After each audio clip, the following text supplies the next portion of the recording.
Yalnız taş kalır ovada. Çoban sesleri susar, göçer turnalar. Şehirler karaya bölünür ansızın. Yüreğim kanar en ıssız sokakta. Gitme, bir çocuk yetim kalır ninnisiz. Bir ana susar ağıtsız gecede. Bir sevda ölür öpücüksüz. Umudum düşer dar ağacına. Gitme, gidersen ismimiz şeriye defterine düşer. Bir mahkeme kurulur karanlıkta. Yargıç susar, cellat söze kalkar. Sadakat suç bize.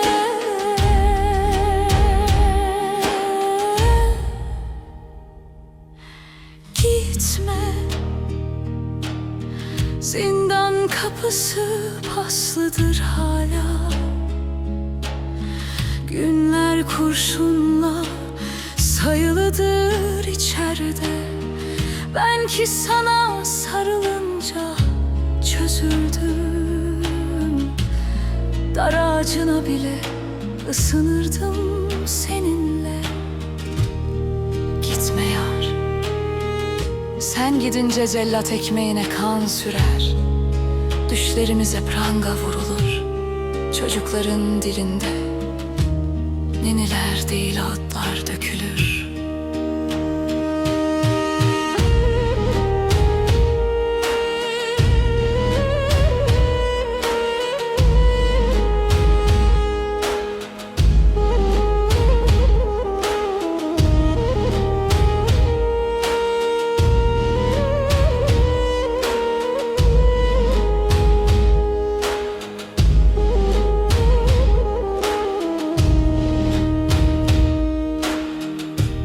Sevdam dedim sana ekmek gibi, su gibi, ateş gibi kanlı bir söz.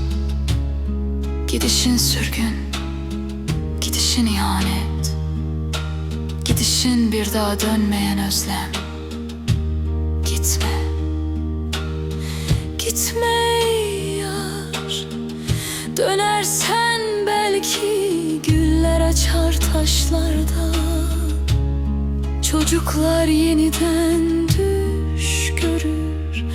Ama gitme, gidersen her sel yanar. Dikle kan akar, Ahmet'in yüreği dağlanır. Ben değil, bütün şehir düşer dar ağacına.